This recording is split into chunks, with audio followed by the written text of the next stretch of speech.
E quem é esse sujeito que se apresenta no cenário clínico? Geralmente uma criança vulnerável, porque é diferente da configuração de um adulto. Nós, enquanto adultos, temos nossa consciência, nossas escolhas, nossa independência. A criança não. Escolhe-se pela criança. As regras são ditadas às crianças, né? Você fala isso, você deve falar aquilo, você deve se comportar assim, ou assim não pode se comportar. Você deve gostar disso ou disso não.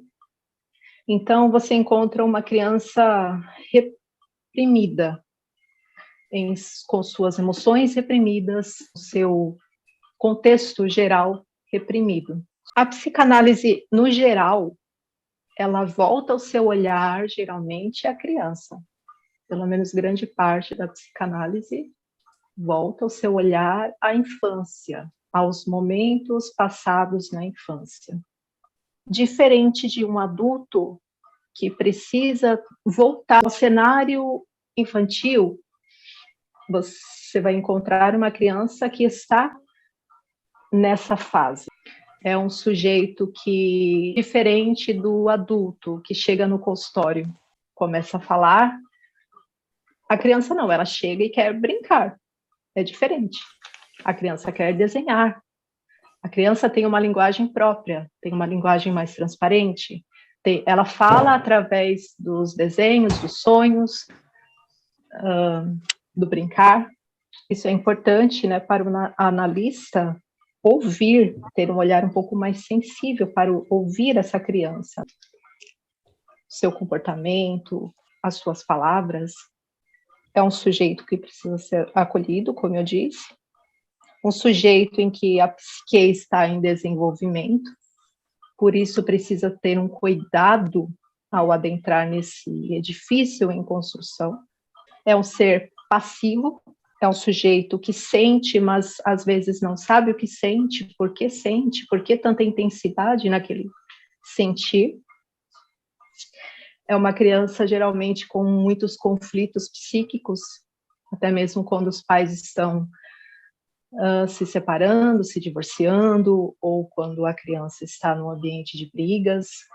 Ela transfere muito essa dor dela, essa angústia dela. É um ser vulnerável, tem um ego ainda frágil, inconsistente, e o mecanismo de defesa, eu acho interessante falar isso, é o recalque, muito presente nessa fase. Quando ela reprime muito, ela recalca toda essa pressão, essa energia de emoções. Sobre o edifício ainda, tem uma frase do Levi Strauss, eu acho que eu não coloquei nos slides, não coloquei. Diz que tudo que existe, desde que não seja amorfo, possui uma estrutura. O adulto tem uma estrutura, mas a criança tem uma estrutura ainda frágil, ainda em construção. Tem duas possibilidades, a construção e o acabamento. O acabamento eu verifico mais na fase adulta, né? Nós mudamos nosso acabamento todo o tempo, mudamos a nossa roupagem. No entanto, a construção é algo um pouco mais difícil de ser mudado. Tanto que nós temos que tomar um pouco de cuidado, pois se fizermos alguma alteração errada, ou mexermos em algo errado, um pilar errado, uma estrutura errada, nós podemos demolir esse edifício.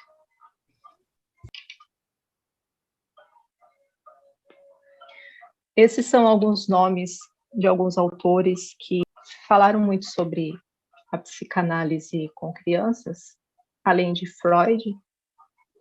Freud mesmo dizia que quando a criança é feita, os pais projetam nessa criança as suas expectativas. Ele foi um autor que não aprofundou muito, mas deixou muitos caminhos abertos para que outros pudessem explorar essa nuance mais infantil. Anna Freud É importante destacar também que ela não acreditava na associação livre com a criança, ela achava que não era possível isso. Diferente de Melanie Klein, deixou mais livre, ela deu voz a essa associação livre com crianças. Importante também da Melanie é que deveria ser puramente com a criança. O analista não deveria ouvir os pais. Diferente da Manoni e o Douto, que trouxeram essa participação com os pais. Eu, particularmente, acho muito importante, sim, ouvir aos pais, ouvir qual ambiente essa criança está inserida, ouvir essa configuração de família, ouvir como são as punições a essa criança, como o que eles identificam como educação, o que eles identificam como desobediência ou obediência, é importante ouvir, mas ainda mais importante observar e ver a criança e ouvir a criança. Bom, com relação a Winnicott, ele trouxe também a contribuição do desenvolvimento do bebê, a etapa da amamentação, do desmame, da relação mãe com o bebê, além da Klein, né, que falava sobre o seio bom, o seio mau, a relação de amor e raiva para com o seio da mãe, e depois esse distanciamento. É mais uma interpretação não verbal.